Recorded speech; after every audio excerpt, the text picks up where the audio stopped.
Leading Ideas Talks podcast is brought to you by the Lewis Center for Church Leadership of Wesley Theological Seminary in Washington, D.C.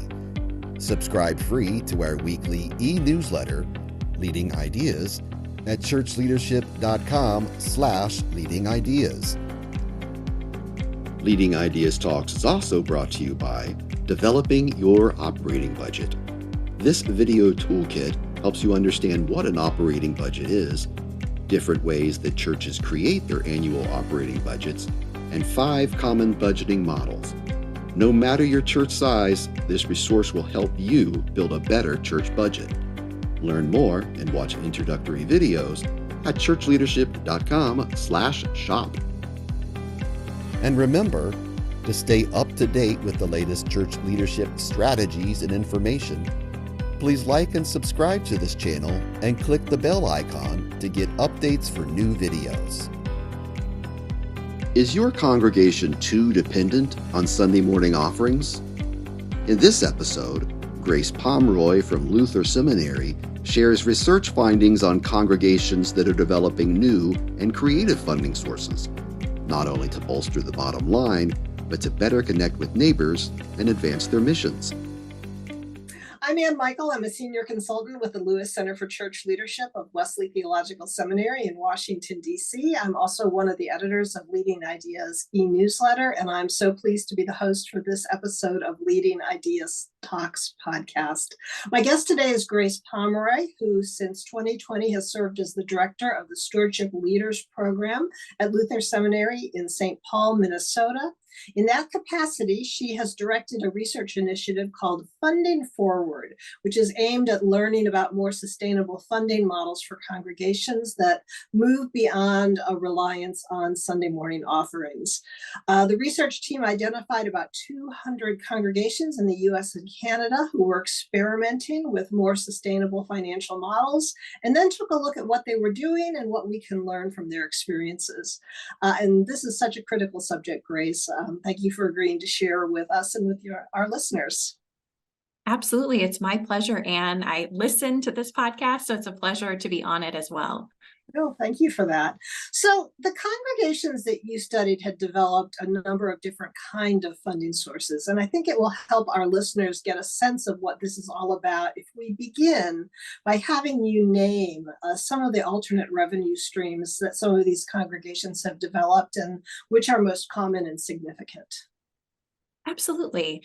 So I would think about this as kind of a collage. There were so many different ideas that came to the table. And oftentimes when I talk to congregations, they want me to give them just one. And in fact, I feel like I need to give you the whole Jackson Pollock portrait so you can focus on what seems best for your congregation and where God is leading you. So a couple of different pieces of the portrait that I'd bring to life.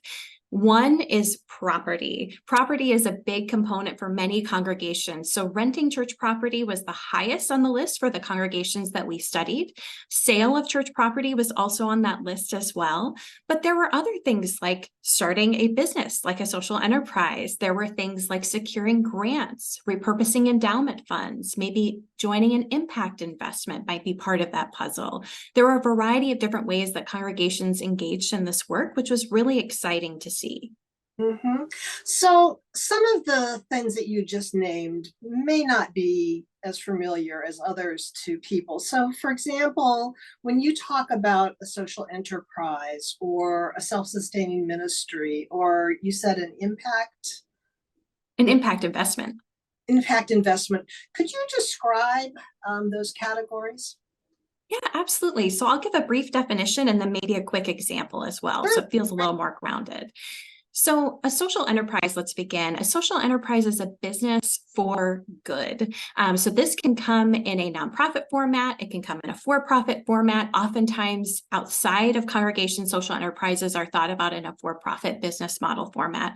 But this can be something as small as selling products or services that has a business model in your congregation, or it could be something as large as a business that's separate from a congregation. So for instance, one of the congregations we studied started a farm that sells bread and sells produce and gives gives away some of that bread and produce to the community as well. So that's an example of social enterprise. I know of a campus ministry that started a pay-as-you-go deli during the pandemic on their campus because that was a needed resource for students.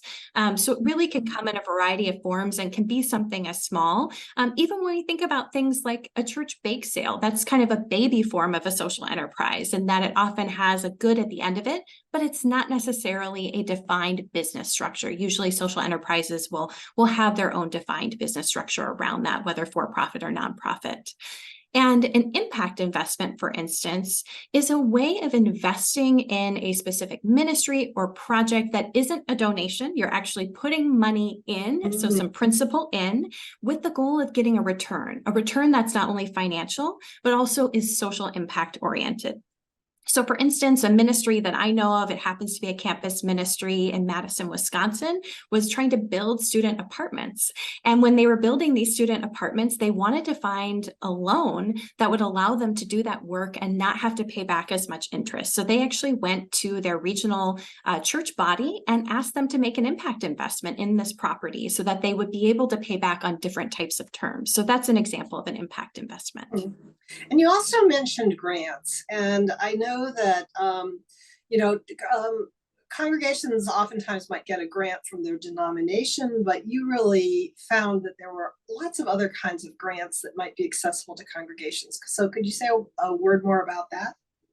Absolutely. So I often find that congregations assume that because they are a religious entity, that there are no outside grants available to them. And I have to admit, I went into this work thinking the same thing, that they would really be limited to faith-based granting bodies, faith-based foundations, to regional church bodies and denominations.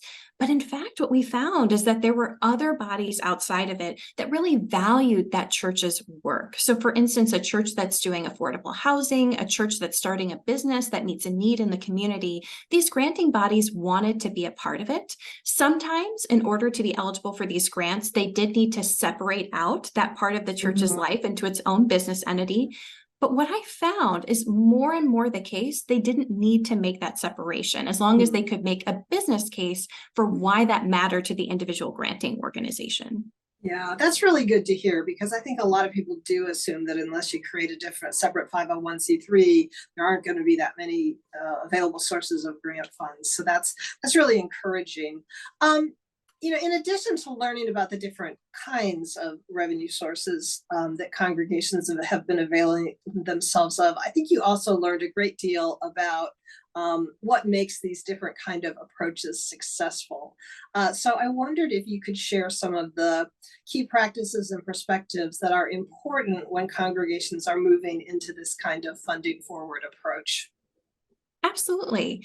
So I would say that a lot of congregations that I interact with on a daily or weekly basis often come to me in this conversation because, let's be honest, they are running low on funds, and necessity has been the reason why they needed to get involved in this conversation. And I understand that.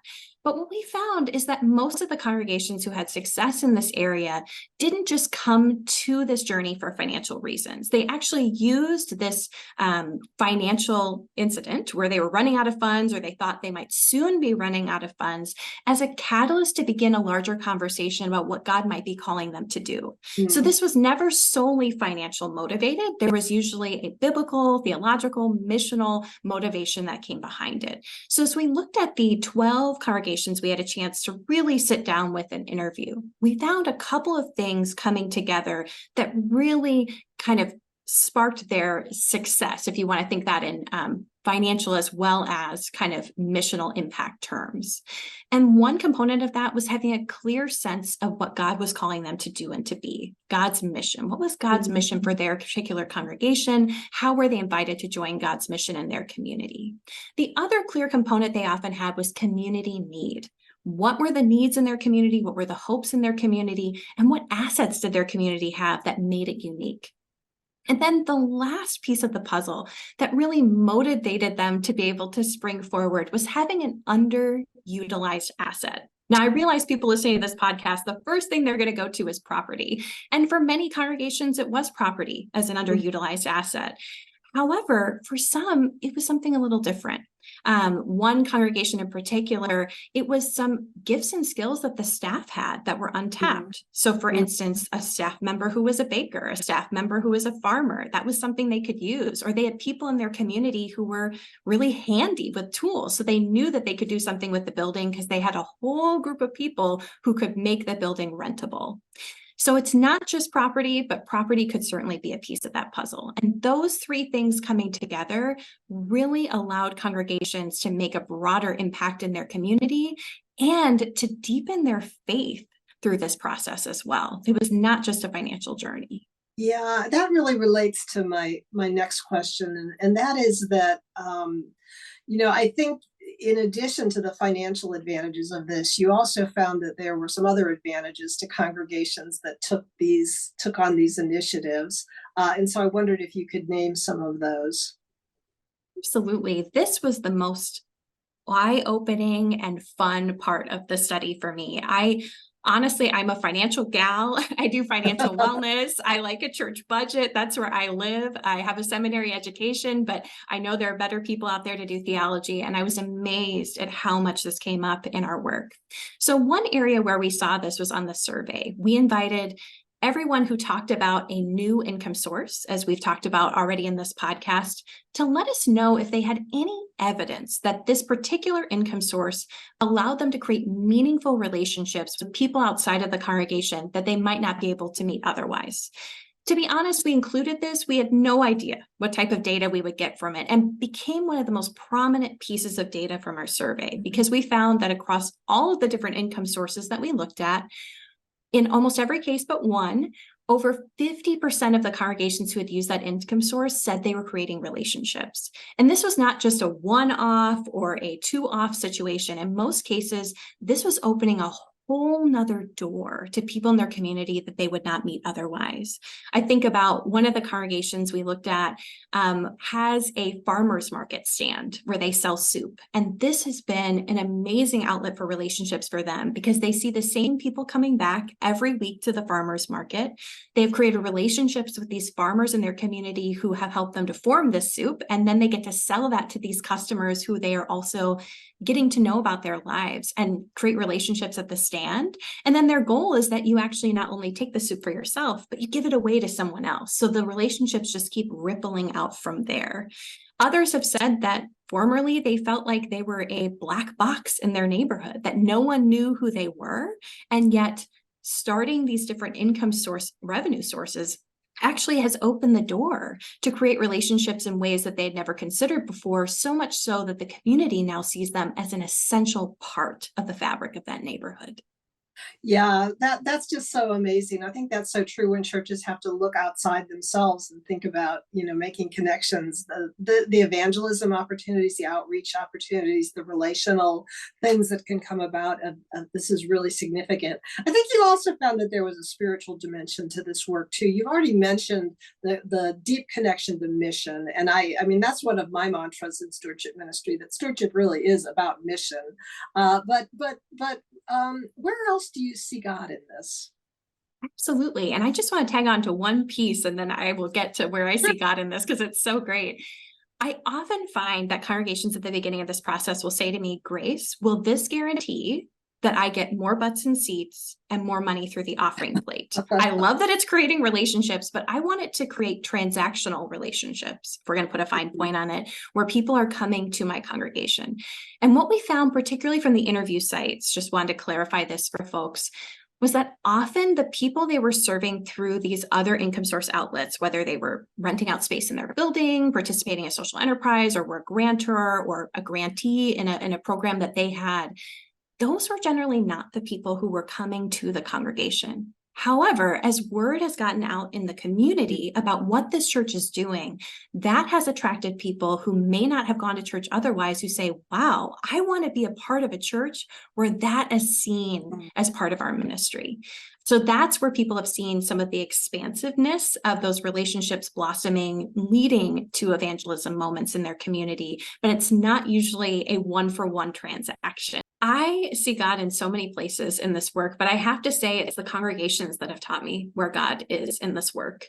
We put a question of where do you see God in this process, whether you were adding an income source, you were reducing your congregation's budget, or you're creating a self-sustaining ministry. And it was at the very end of a very long survey. Our survey was, depending on how many income sources you were using, this could have taken you 20, 30 minutes to complete. And we were really worried that survey fatigue would get in the way. But I was amazed to see of the 101 people who participated in this survey, we had over 90 viable responses to this last question. And I sat down Christmas of 2022 to read through this data, and I wept at the stories that I saw. This was not just, oh, God is everywhere. We see God in all places. I think we have one of those answers, but for the most part, it was deep experiences of where God was showing up for them in big miracles and small miracles that they were finding, but also in the peace and the resilience that they were experiencing through this work that they knew was only the Holy Spirit's at work. I was amazed, and honestly, it has transformed my faith journey to see the ways that faith and finances are coming together through the funding forward process that people were participating in.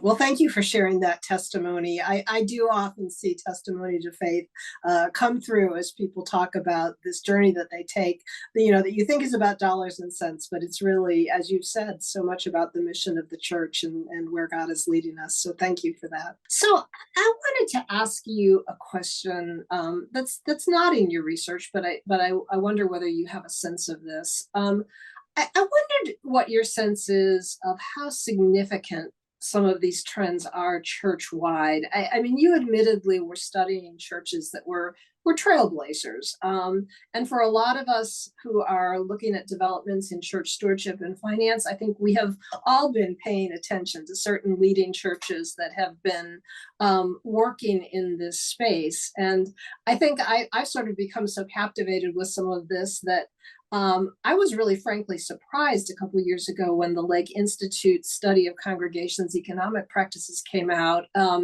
And at that time, it was 4 years ago, they found that 40% of congregations still didn't have any source of revenue beyond contributions. And then looking in aggregate, that it's like 90% of church revenue, money coming into churches, is coming from donations or kind of more standard fundraising practices. And rentals and other property was only like about 6%. And so I wondered whether you think this trend toward alternate funding sources is accelerating and what that growth might look like.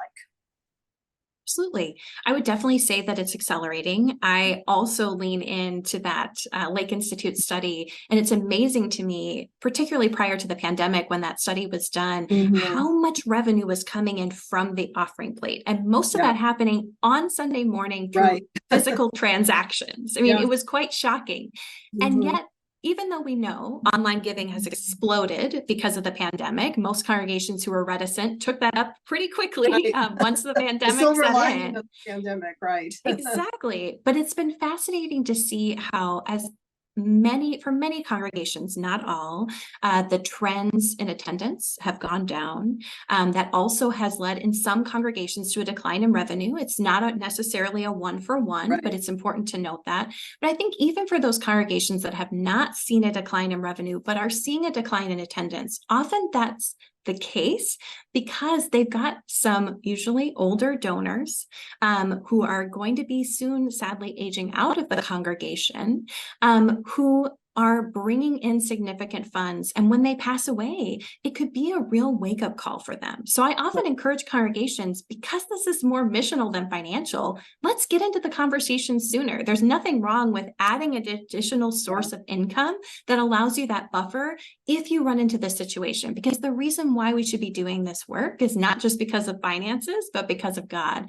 But as far as whether or not it will be more necessary, absolutely. I just think especially as many congregations grow smaller, it's going to be needed that we think about the way we manage our money differently. And instead of doing the quote death by 1,000 cuts that a lot of congregations will do of cutting little things off programs, how can we be more proactive in starting earlier to create some of these programs that might need some startup funds? So we need a little bit of a runway to make this happen.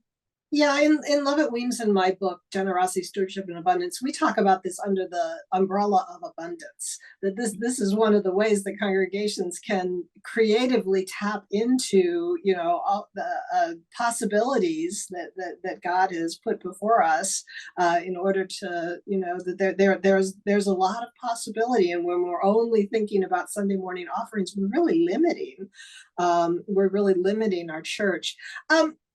A little bit related to the last question, I did notice that among the congregations that were part of your research, a half of them were urban and another quarter are suburban. And, I think it's probably true in your denomination as it is in mine, that in fact, the vast majority of our congregations are small rural congregations. And I think just along the lines as we were speaking a minute ago, urban churches tend to have, I think, more options, particularly with regard to their property because of the value of the real estate. But I'm wondering whether you could share a story, perhaps from a smaller church in your study, a rural church, of the possibilities that might exist in that context.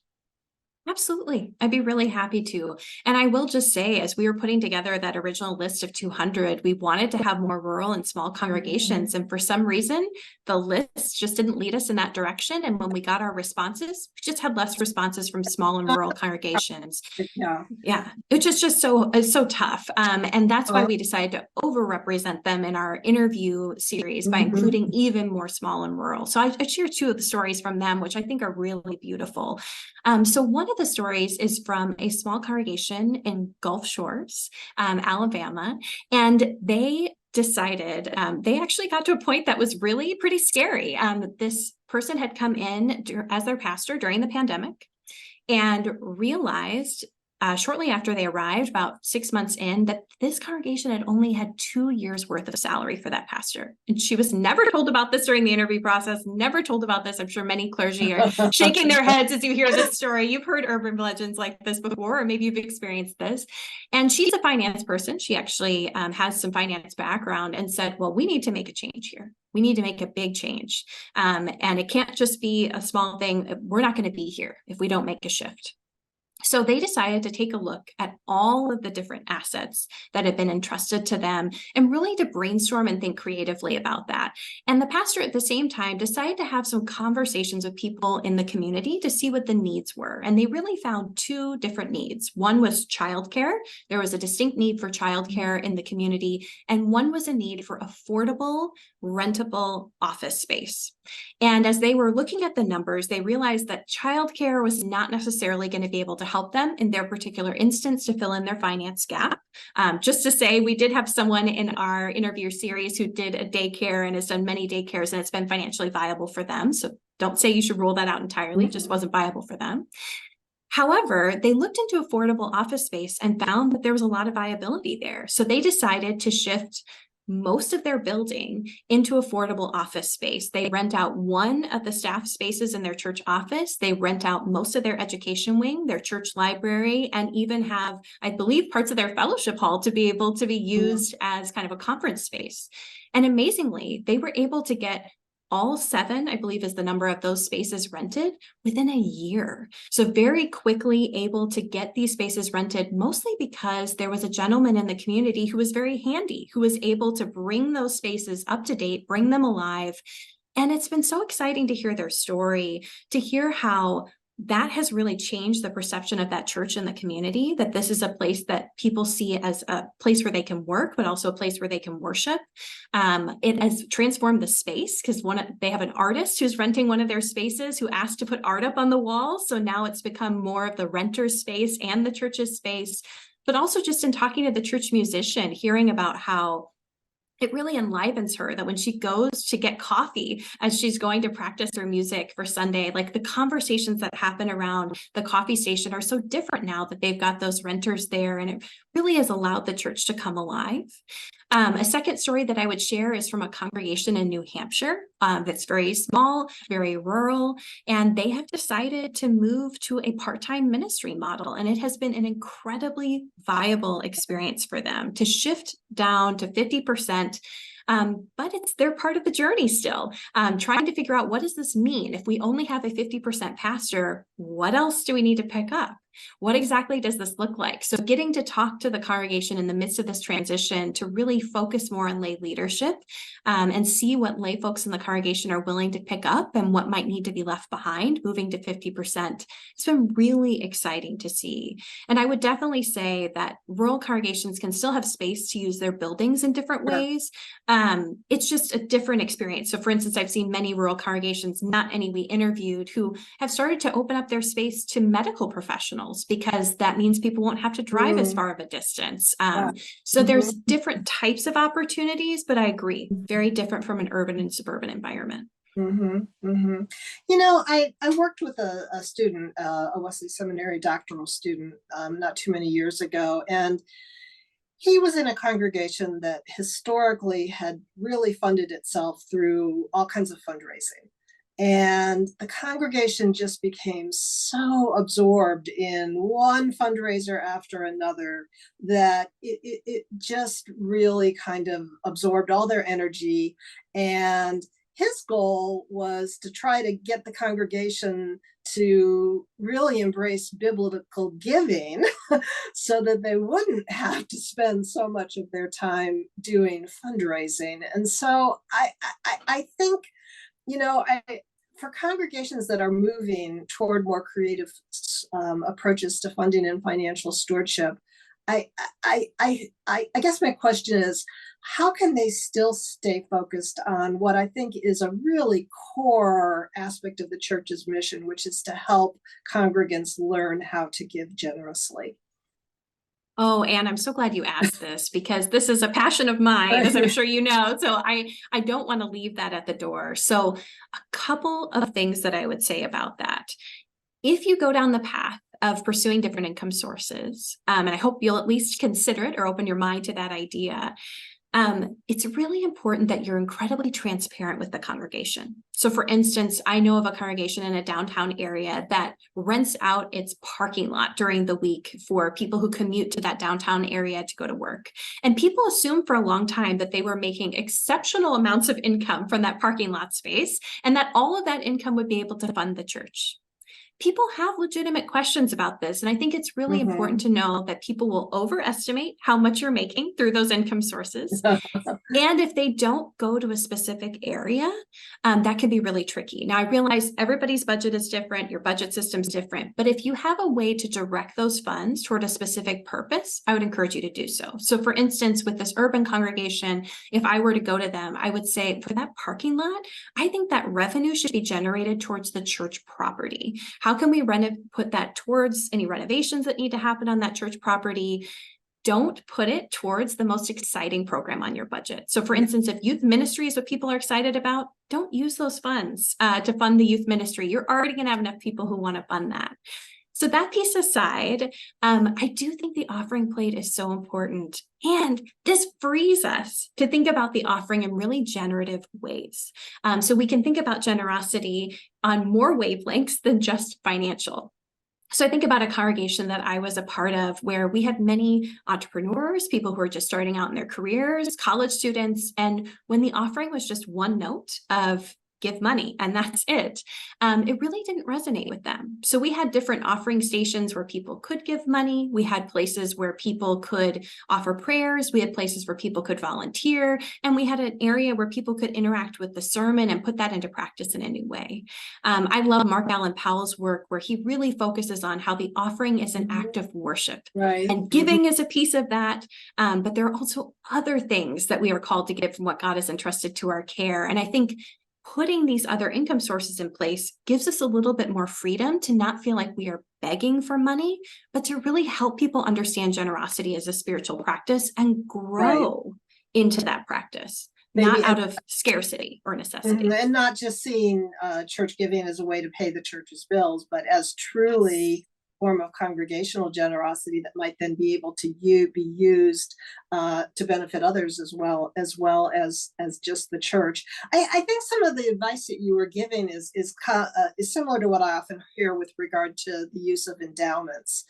Because I think so many churches are afraid that if they have an endowment, it's going to depress their giving, and that does happen sometimes. I didn't think that it did until it happened in my own church. And so, I think your advice there is very sound.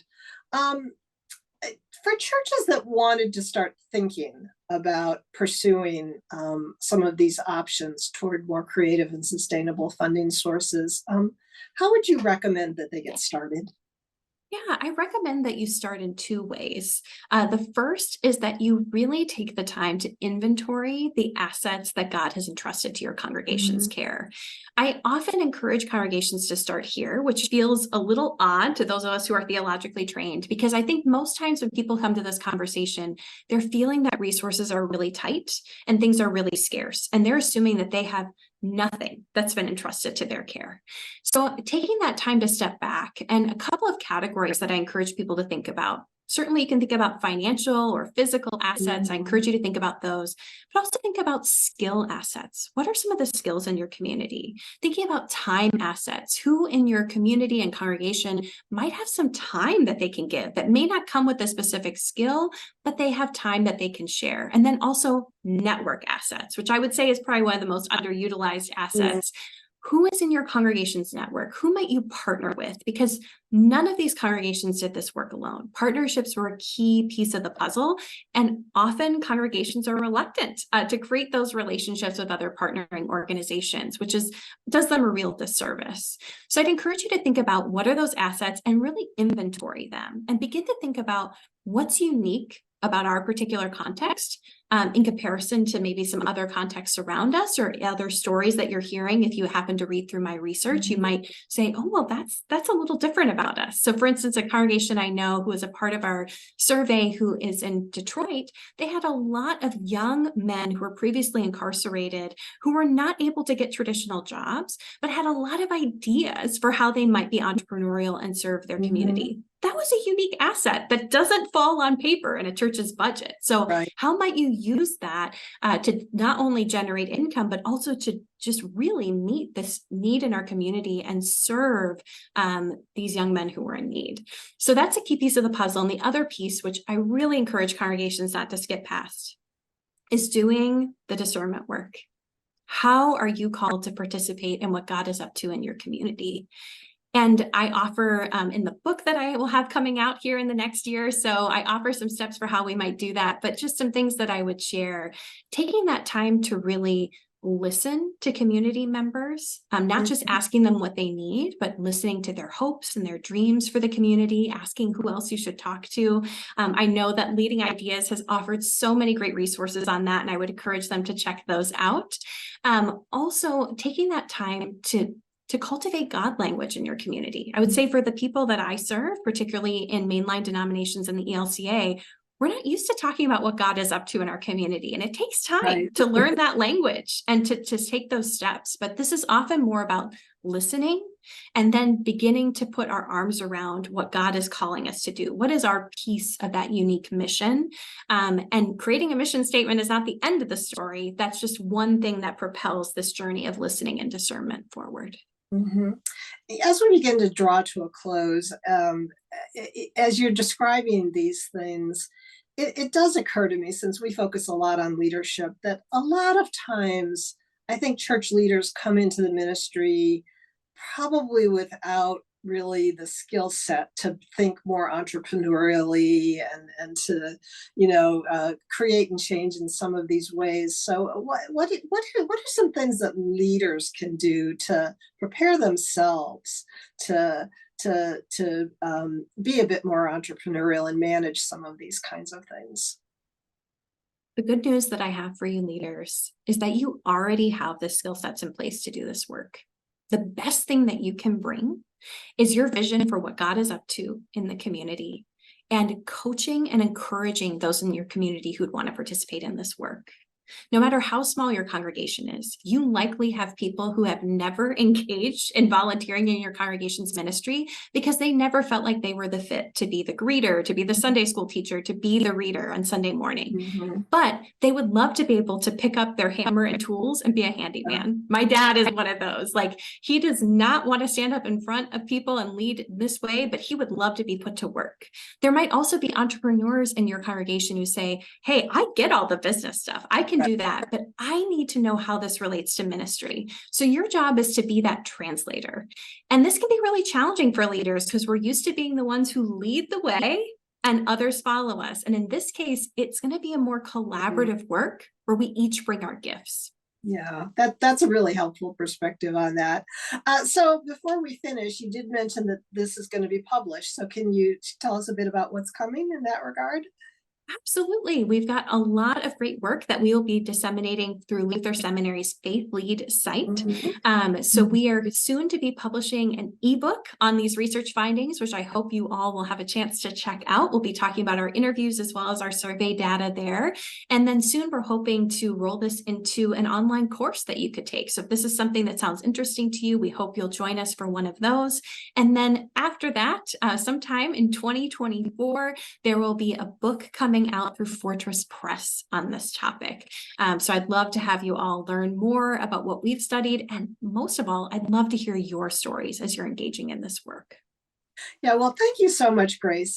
This is such an important area. It's wonderful that you've really devoted some sustained attention to it. I'm also really grateful for your enthusiasm because I think this is such an exciting area, and I hope that it will inspire others who are listening to begin to think about how this might apply in their situation as well. Thank you so much. Thank you, Anne. It was a pleasure to be with all of you. Thanks for joining us for Leading Ideas Talks. Please like and subscribe to this channel and click the bell icon to get updates for new videos.